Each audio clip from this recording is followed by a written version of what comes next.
Baik, Bapak Ibu, kita akan lanjut pembahasan soal nomor 1148. Baik, dari soal nomor 1148 ini kita bisa lihat di situ pertanyaannya adalah titik P, Q, R, dan S terletak pada lingkaran satuan. Nah, di situ kita bisa lihat bahwa titik P ini memiliki koordinat 0,82, 0,57.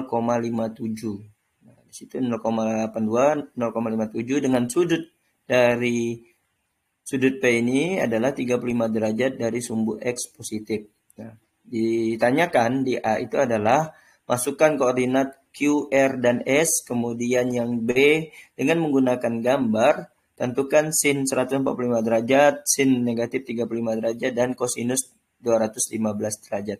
Baik, karena diketahui bahwa titik P memiliki sudut 35 derajat dari sumbu X positif dengan koordinat 0,82, 0,57, kita akan menghitung koordinat titik Q, R, dan S berdasarkan sudut yang telah diberikan. Nah, kita bisa lihat sendiri di sini sudut Q, kalau kita lihat dari koordinatnya ya. Ini langsung saja Bapak Ibu, kita langsung ganti nilai Y-nya menjadi negatif. Jadi kita bisa melihat dari gambar sebenarnya bahwa Q ini memiliki sudut 180 dikurang 35 derajat, di mana koordinatnya yang berganti adalah sumbu X-nya. Jadi X-nya menjadi negatif, Y-nya tetap positif. Nah, kita mulai dari titik P dulu ya. Titik P seperti yang di soal ini adalah 0,82, 0,57. Artinya cos 35 derajat itu 0,82 dan sin 35 derajat itu adalah 0,57. Karena koordinat titik P ini adalah cos 35 derajat, sin 35 derajat. Jadi kita sesuaikan posisinya, artinya sin 35 derajat 0,57, cos 35 derajat 0,82. Kemudian titik Q. Nah, seperti yang tadi saya sebutkan, titik Q ini terletak pada sudut 180 derajat dikurang 35 derajat, sama dengan 145 derajat, atau dia berada di kuadran 2. Nah, kalau kuadran 2 artinya X-nya negatif, Y-nya positif. Koordinatnya dapat dihitung dengan menggunakan rumus cos 145 dan sin 145. Sebenarnya ini cuma untuk membantu saja. Kita bisa langsung menentukan bahwa koordinat titik Q ini adalah negatif 0,82, 0,57. Jadi X-nya yang negatif, Y-nya tetap positif. Negatif 0,82, 0,57. Kemudian titik R. Titik R kalau kita lihat dari gambar, dia berada di kuadran 3 dengan sudut 180 derajat ditambah 35 derajat.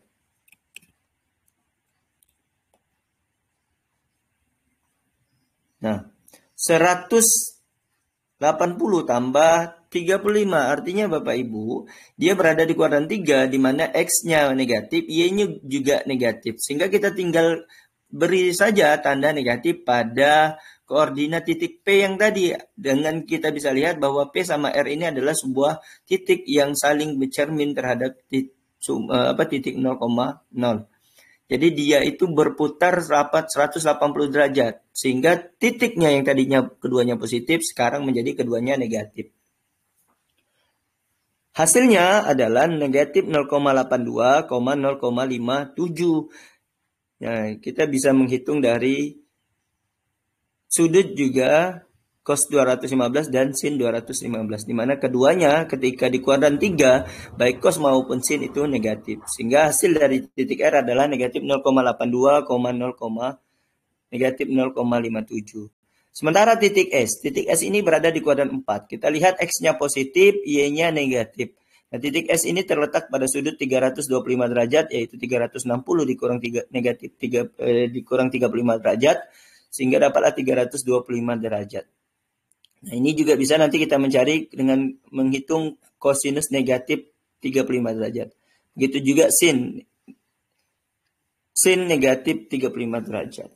Nah, maka kita bisa menentukan bahwa koordinat titik S ini adalah X-nya positif, Y-nya yang negatif. Karena dia berada di kuadran 4, posisi kuadran 4 itu X positif, Y negatif, sehingga koordinat S-nya adalah 0,82, negatif 0,57.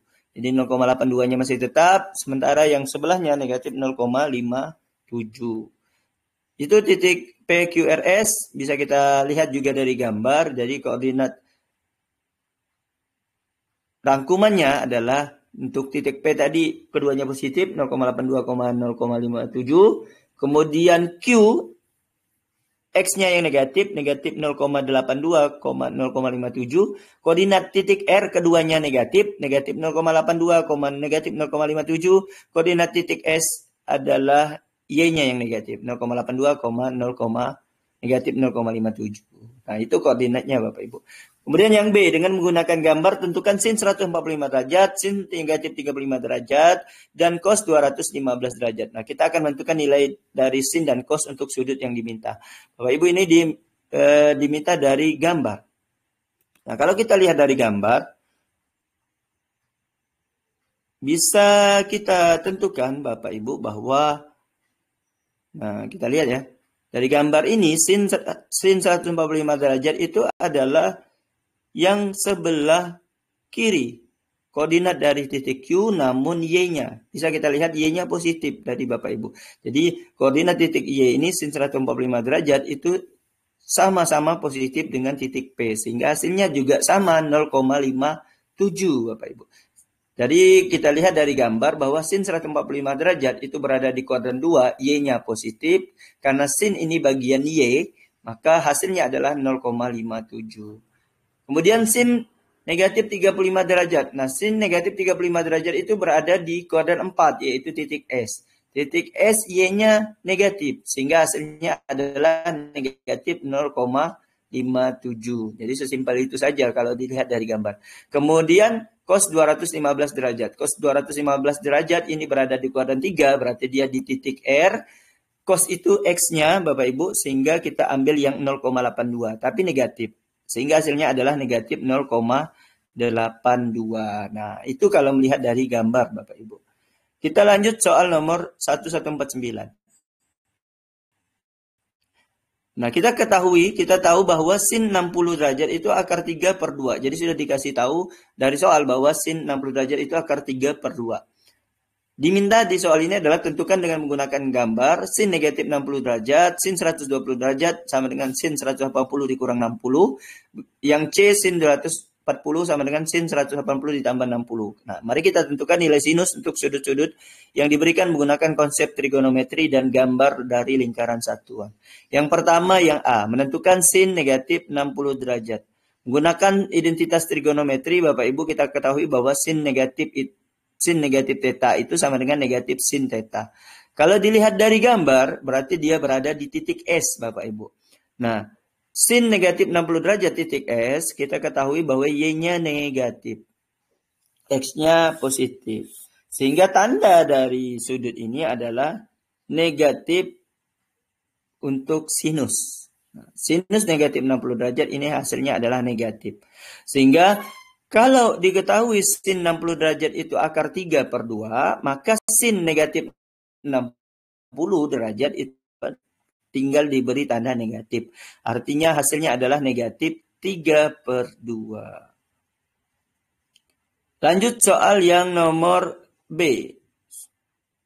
Soal nomor B-nya adalah sin 120 derajat. Nah, bagaimana dengan sin 120 derajat, Bapak Ibu?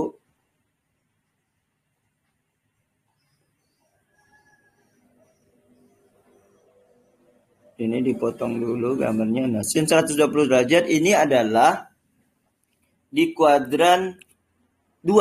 Nah, kuadran 2, sehingga kalau kita lihat dari gambar, ini jelas bahwa kuadran 2 itu nilai dari Y itu tetap positif. Sehingga kita ketahui juga bahwa sin di kuadran 2 itu positif.